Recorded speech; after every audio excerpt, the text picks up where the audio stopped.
I will begin with expressing my joy to be here and also have the opportunity to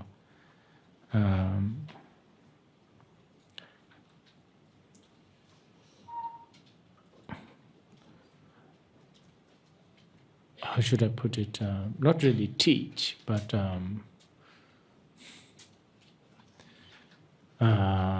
discuss a sutra. I want to stress that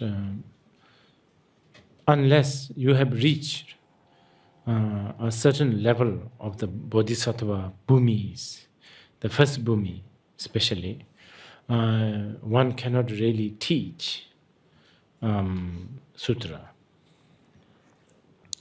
This is why there is something called shastra, which we rely on, who are actually written as a commentary by many great beings. But this time we have chosen to visit this particular sutra for many reasons. I believe that this is a very popular sutra in Korea. And this is also one of the most celebrated sutra of the Tang China. But more importantly, sutra is the source of so-called Buddhist path. If we need to ultimately refer to a sutra. So for Christians, they have Bible. For Muslims, they have Quran, for instance. So likewise, the Buddhists have sutra. But as you can see, the Buddhist sutra is not that sort of, how should I say,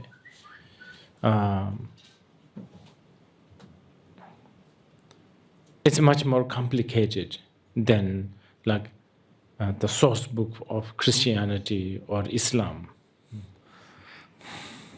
Because Buddha have so many sutras. For instance, myself, I study under the Tibetan tradition. And in the Tibetan tradition, we have more than 100 volumes of the sutras. Now, I believe that there are many other that are not translated into Tibetan language, which exists in China and probably even in Korea. Now, these hundreds and hundreds of sutras, they are not a repetition. They are not like kind of similar thing in 100 volumes. If you pick one sutra, read it, and then next time you pick randomly from another sutra, you will find totally a contradiction. Just now, you guys were following the Heart Sutra. In that Heart Sutra, Buddha taught basically shunyata, nothing exists. Nothing. Including the enlightenment. Now, in this sutra that we are about to discuss, here Buddha mentions a mantra or a dharani, which you can recite 21 times and blow it on a rabbit's stool and throw it on 10 directions, and you get protections. If you are reading something like a Heart Sutra or Vajracchedika Sutra, you will find it as the most was deconstructing. Very, very. You can. Some of you may even think it's very nihilist. It's not, definitely not even a religion. The Heart Sutra. So when you read the sutras like Vajracchedika Sutra or Heart Sutra, you can ask this question: is Buddhism religion? Don't think so. But if you read this sutra, where Buddha taught mantras and dharanis, that you can blow it on a glass of water and then drink it or throw it, and then that heals this, heals that, takes care of this. I mean, forget religion. It's almost like a shamanistic. So, this is why it's also very confusing when you visit Buddhist countries, for instance. It's very confusing that everybody is sort of doing different things. If a Tibetan Buddhist go to Burma or Sri Lanka and they see a monk smoking, the Tibetan Buddhist will go crazy thinking, what is this guy doing? He's a Buddhist, he's smoking. It's really bad for prana. That, Theravadins don't give a damn about what prana is. If a Burmese monk observe a Chinese monk going so fussy about vegetarian or non-vegetarian, they will think, this is strange. Because Buddha told the monks, go and beg alms, beg food, never store, beg. And when you beg, whatever is given, you accept. So it's very confusing. Sometimes you see Buddhist monks and nuns who diligently shave their hair, as if hair is the main obstacle for enlightenment. If you go to see a Tibetan yogi, they will keep the hair. They cannot cut. It's not allowed. So they keep hair for a long time, not just years, for so many, many years. Also, if you look at the Buddha's own disciple, we venerate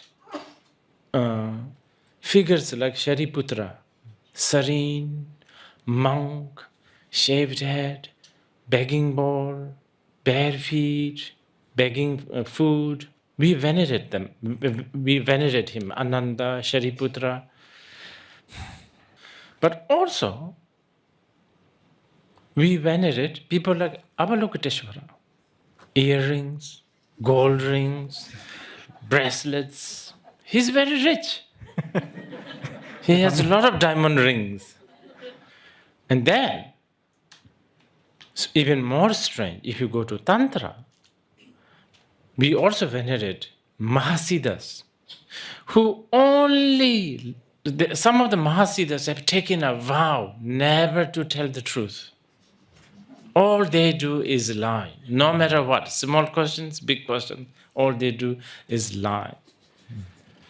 So it's not really like Bible or Quran, where there is a very clear, as a Muslim, as a Christian, you do this, this, this. Like you don't eat pork, stuff like that. It's much more complicated. Okay, the question is, why Buddha made it so complicated? Why can't he just say one thing so that everybody is so clear and follow that? There's two answers for this. One is, actually, there's only one truth that Buddha wants to teach. The other answer is, the sentient beings, the listeners, have different capacities, different backgrounds, different emotions. We don't know. What is good for one is not good for all. Let's see who was listening for this sutra. See, there was Nagas. There was yakshasas. They are like really like demons. There were ghosts. And then there were Garudas. And there was many others, aliens, so to speak. And then, more interestingly, there were also the bodhisattvas, bodhisattvas and the mahasattvas, big, accomplished ones, arhats. This is a very important point of the sutra. Even for something so simple like food, there are Koreans who wishes to have only kimchi, maybe. You understand? You can't force them to eat tsampa, the Tibetan tsampa. You can't. If you force Korean to eat tsampa, after about 50 years, Koreans will somehow manage to make the tsampa taste like and looks like kimchi. So it's important that different audience, different, teachings need to be taught for different capacities, different audience. That's one angle to look at it. The other angle, even more interesting angle, is they are going to hear it a different way anyway. Who knows what kind of ear some of these ghosts have?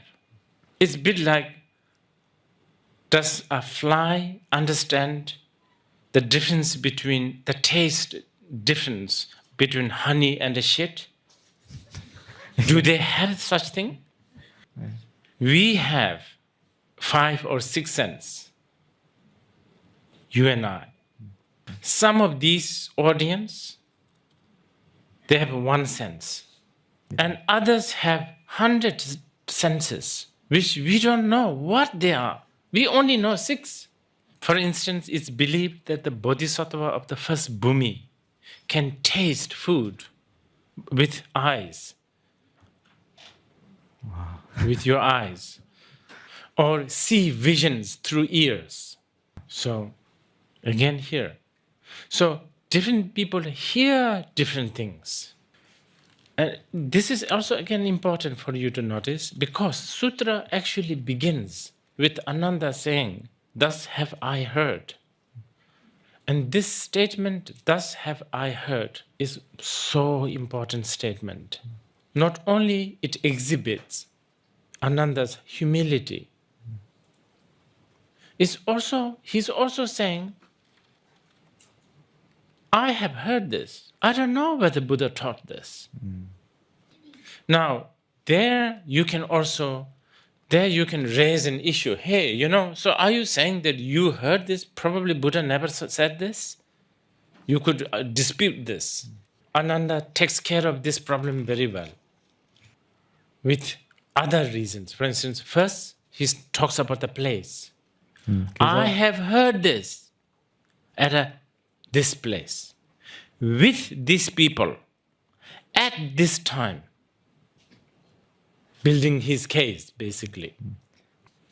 In this sutra's case, at a place called Patala. And he had many other witnesses, the bodhisattvas, mahasattvas, buddhas, ghosts, nagas, asuras. Okay. I want to, again,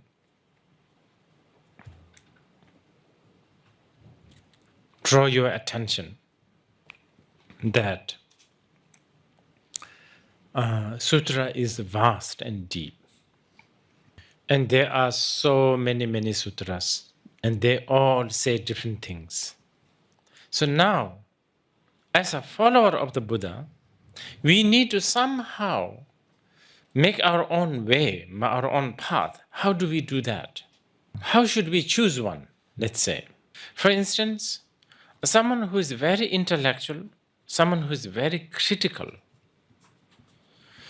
about God and about blind belief and all of that, he or she may get put off by this sutra. Again, someone who is much more emotional, much more sort of, feeling oriented, if he or she reads something like Heart Sutra, they could get put off. So how do we now construct our path? So this is where I need to tell you about very important elements that distinguishes the Buddha's teaching. Okay. I'll try to put it in a very sort of simple way so that the people who are very new to Buddha Dharma here will have some sense. Fundamentally, it's important that we know that the sole reason why Buddha taught is not because he wants to exhibit his knowledge, but it is because of his compassion. So because of that, when he taught in two ways. Let's say, this is just so that we can understand.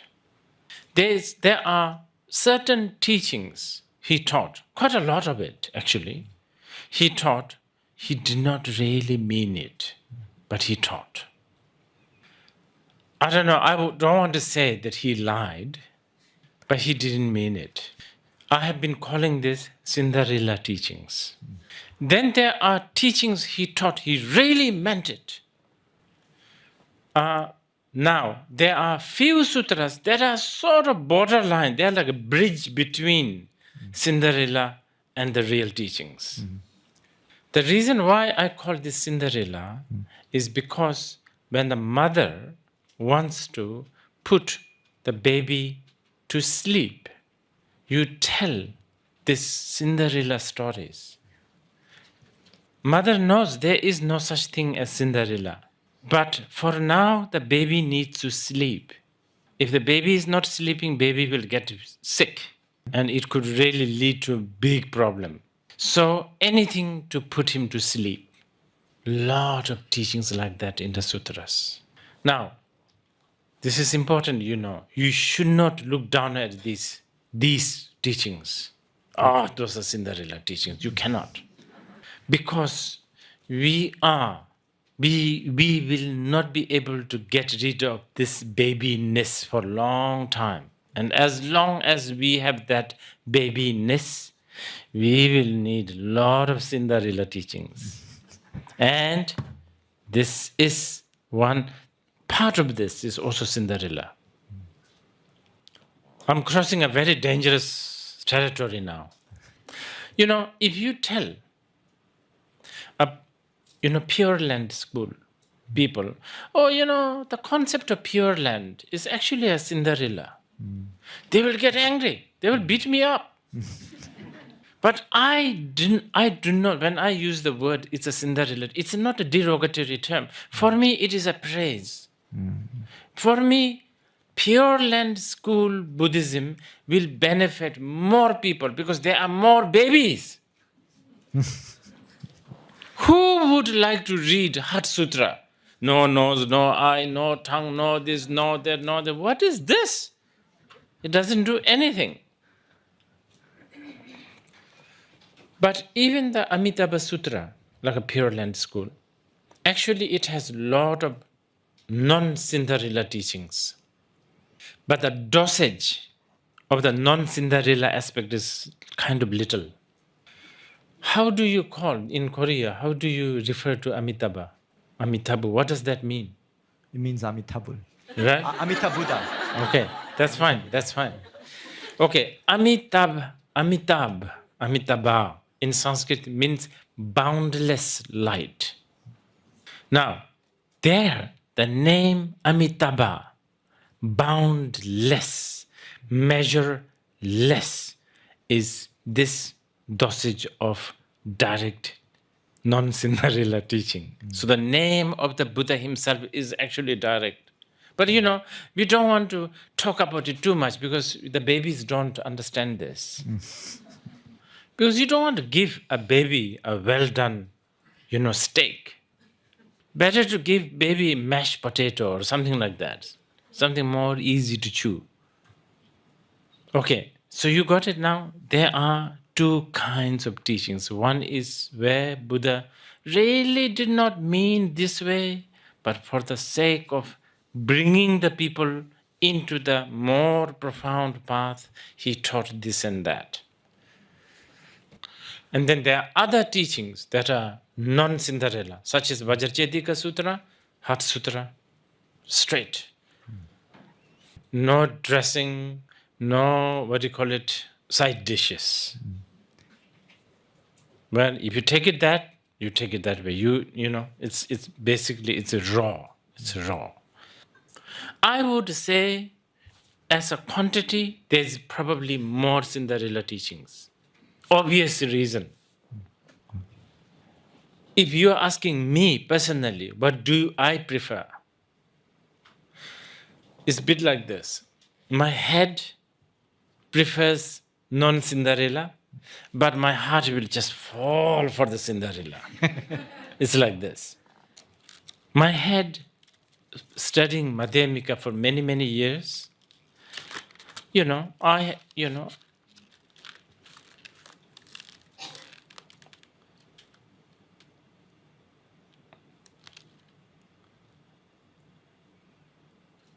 I don't, at least on an intellectual level, I don't like any religion that has a, extreme view. I don't believe in God. I don't believe Buddha is the creator. I don't believe that enlightenment truly exists. So all this deconstruction, I appreciate. But my emotion, because that's only on the head, on the intellectual level. Emotion is very important, because on the day-to-day time, you work with emotion. The reason is because there's something called habit, and I have to work with my habit. So, I haven't read this sutra for a long time, probably 30 years. And as a preparation for this, I was reading it, and it's so inspiring. As soon as and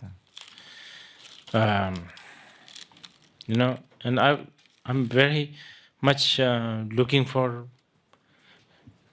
if the opportunity allows, I'm very much looking forward to do all the things that is, prescribed here, such as, getting 7 stools of rabbit.